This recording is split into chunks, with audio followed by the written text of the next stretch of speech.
Geoffrey of Trigen has returned from Ondar City triumphant.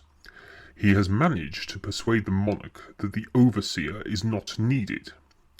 He has been given clearance to replace the overseer and become the first non-noble governor of a city. In Geoffrey's mind, the change of power will be a near impossible task. No doubt the overseer's guard will be in opposition. However, it seems upon his return a coup has taken place. The overseer's secret as a vampire has been discovered, and his arrest by his own guard was swift and without issue. As soon as he walks through the gates, the head of the overseer's guard pledges allegiance to the Forge Masters. This is not only beneficial to Geoffrey, but to the guards themselves, as it will give them access to far better armour and equipment. With this, Geoffrey prepares for the next phase of leadership, and invites Garren to be his second-in-command, with the commander of the former overseer's guards to be his military advisor.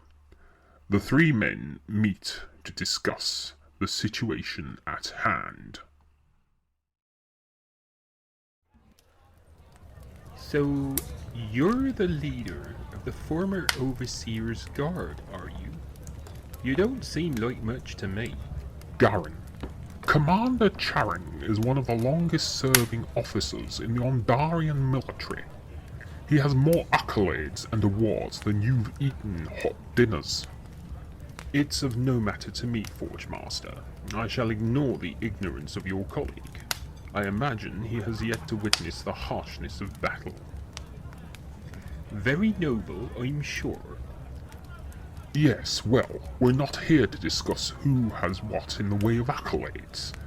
This is no time to be puffing out our chests to show who's the bigger and braver person. And Charing, know me as Geoffrey, we're not on ceremony here. Thank you, Geoffrey. Anyhow, I think we ought to cut to the chase. With the Overseer now incarcerated on the discovery that he is in fact a vampire, I think it's time we sort out the matter in hand. How are we going to control Trigen? That's an exceptionally good point, Commander. You've convinced the monarch, Geoffrey, that this coup had to take place, and now it has. What's your plan for the city? How are we going to run it? With great care and deliberation. Whilst the central council of the city will be run in the majority by the Forge Masters, I feel the only way to succeed in running this city is to have a public council, where one member will sit upon the senior council to be the voice of the citizens. I trust that I will have a seat on the central council also. The Overseer's Guard needs representation. And you shall have it. I want you to sit on my right-hand side of me at the committee table, Charing. Garren, you will sit upon my left as my deputy. You shall both lead the council when I am out of the city. Understood. Will there be any other Forge Masters on the council? I see it working as this. One representative for the civilian population from the public council. One member of the Farriers Guild, a member of the Jewelers Guild, another for the Blacksmiths, another for the Armourers, and finally one from the Ironmongers Guild.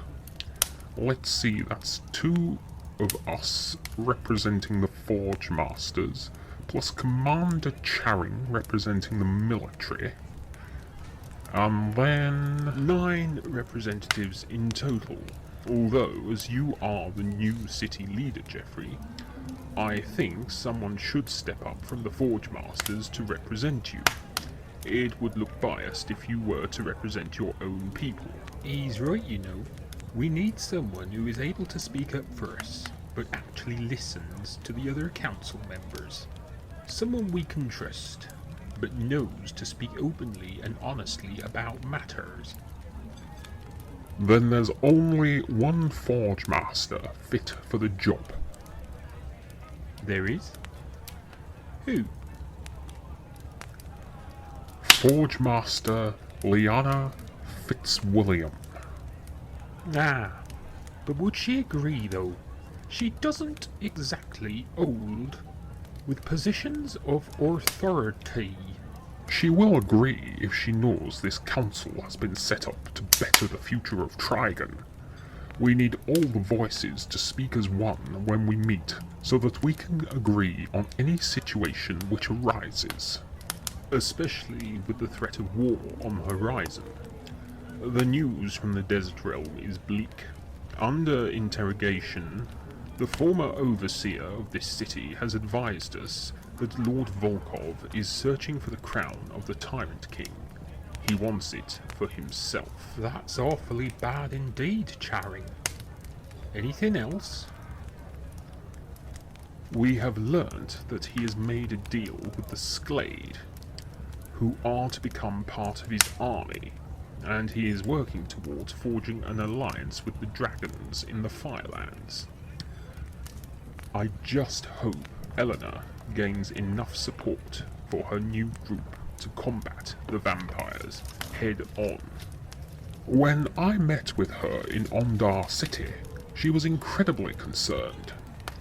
I have pledged support to her cause from Trigen. We can provide her people she recruits with rune-etched armor and weapons specifically created to kill vampires. I assume we're too late to stop their plan to ally themselves with the dragons. Unfortunately, that is the case. They already have an envoy prepared and waiting to be sent to the Firelands, though we have no idea who they are. Well, we just have to hold out and see what happens next. We can't, however, sit idly by whilst doing so. I'll put the word out to the guilds and the other Forge Masters that we need to start preparing for conflict straight away.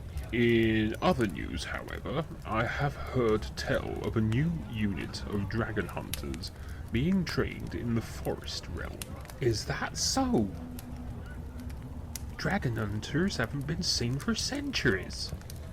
If the Governess Royal has decided to revive the unit, that can't be a bad thing.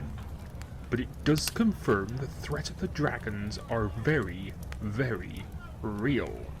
That I never doubted for a second. That's why I've been drawing up plans for a new weapon to fight the dragons.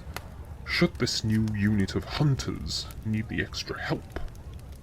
I am certainly interested to know more. Would it be made available to the military? In time, yes. Here, take a look at these blueprints. Well, it looks like a cannon, but what's the bulb at the end of it? It contains raw magic, and the most powerful magic indeed. One that can wipe out dragons in an instant. You've been toying with that device for years though, Geoffrey. There's no guarantee that it will work. With the correct runes and the current balance of magic, it will. How does it work exactly? Singers. Singers? Moreover, vocal magic. We recruit specially trained singers from the academy in the desert realm. The resonance of their voices as they sing will stir the magic within the device. As it charges, it builds up to a powerful energy. Ah, so it basically creates a resonance cascade. How will that destroy a dragon? Actually, yes. How would a resonance cascade destroy a dragon, Geoffrey? You've never explained that part to me. The magical energy will be forced and focused through ever smaller lenses, each etched with a different rune. The smaller the rune, the more powerful the magic will be once released. Upon release, a pinpoint beam of magical energy will pierce the heart of a dragon, killing it instantly. Just one slight problem there, Geoffrey. How will you get a dragon to stay in place? It won't exactly show us any courtesy. It'll just fly away and then attack. Well, thinking about it, the military may be able to help you there. We have battle mages who are trained in paralysis magic. Perhaps if we combine the machine with, say, 2 mages trained in paralysis magic, and 2 singers trained in vocal magic, we can combine the powers into one effective combat unit. Well, the big problem is we'd need a dragon to put it to the test. Until then, we have no way of knowing if the machine would work. Wait. Are you saying you've built the prototype already? I have indeed, Garren. It's currently in storage awaiting a test run. Until we can get hold of a dragon, we are without anything to test it. What if we were to create a dragon? What do you mean? There's a group of mages studying dragons, and they are attempting to create one artificially in their alchemy lab. From some stored DNA. Give me a few days and I may be able to pull some strings. They owe me a favour anyway. You really think they would create one for our test? Like I said, they owe me a favour. Not only that, but I know they will be interested in seeing such a weapon be tested. It takes a lot to kill a dragon, and they have never actually been able to dissect a dead one. Mostly because it takes centuries to die. So what happens to the dragons they create?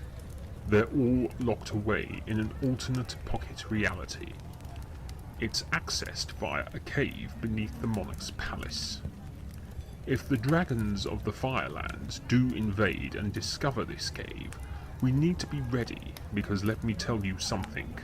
Dragons don't care about each other's origins.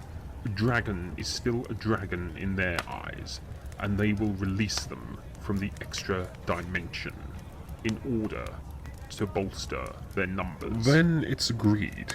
We test the weapon on an artificial dragon, and if it works, we construct them ready for war.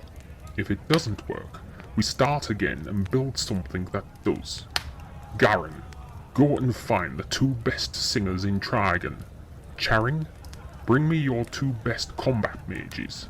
We're preparing ourselves for a test run of the Shout Cannon. Is that what you're calling it, Geoffrey?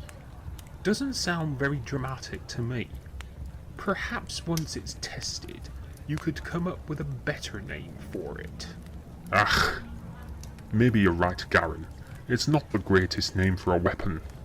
Tell you what, when we reveal it to the Central Council, we can put forward a suitable name for it together.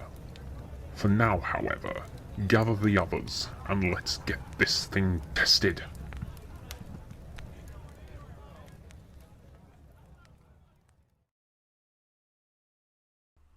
So, with the ending of the principal meeting of the 3 new main representatives of the Central Council, the 3 men prepare for the demonstration of the weapon.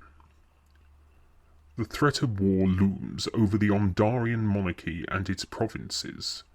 Dark forces are stirring on all sides. The vampires, the Sklade, and the dragons. All of them very real threats. Time is of the essence, and it is imperative that the weapon works upon its first test. Otherwise, the first line of defense against their fire-breathing foe could be set back for quite a long time. The future of the monarchy depends upon this weapon, and of course the skills and powers of the dragon hunters from the forest realm. The news of a weapon has reached Varuna, and General Treak has taken an interest.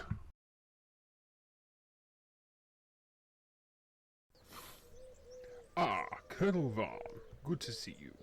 I imagine you wondered why I called you here. If it's about the weapon they have built in Trigen to take down the dragon, then I'm already ahead of you. The news reached me from a courier a few minutes ago. Yes, I understand that they're looking to test it soon. We have not received a formal invite, however, it appears Geoffrey, the new governor of the city, is aware of our revival of the Dragon Hunters. I understood that to be a top-secret revival. How does he know of that?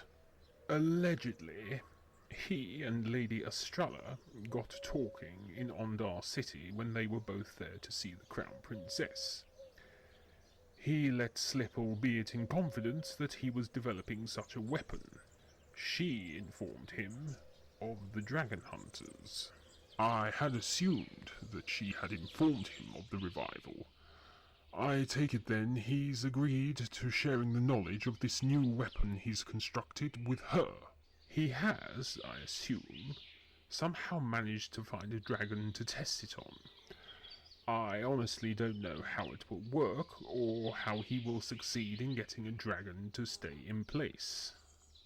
I assume he has it worked out, General Treak. Geoffrey is an intelligent man. I'm sure he has the right people for the job.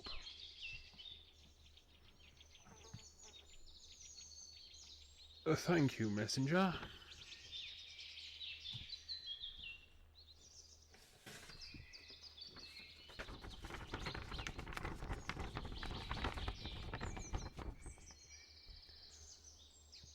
Well, what does it say?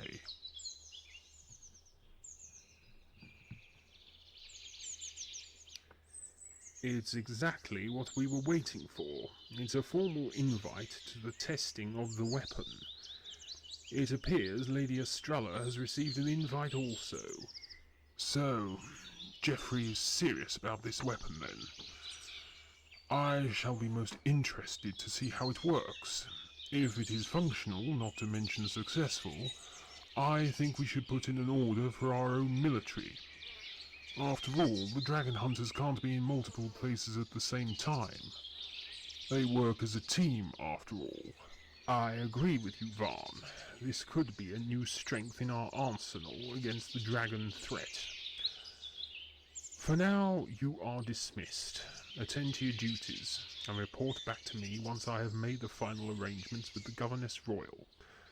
We have much to do before we leave. I understand, General.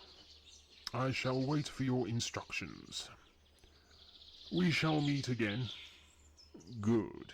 Await my instructions. Who knows? This might be a turning point in our most secret war of all. Secret war? What secret war? It doesn't matter. Attend to your duties. We never had that final part of the conversation. I understand, General. Good day. Good day, Colonel.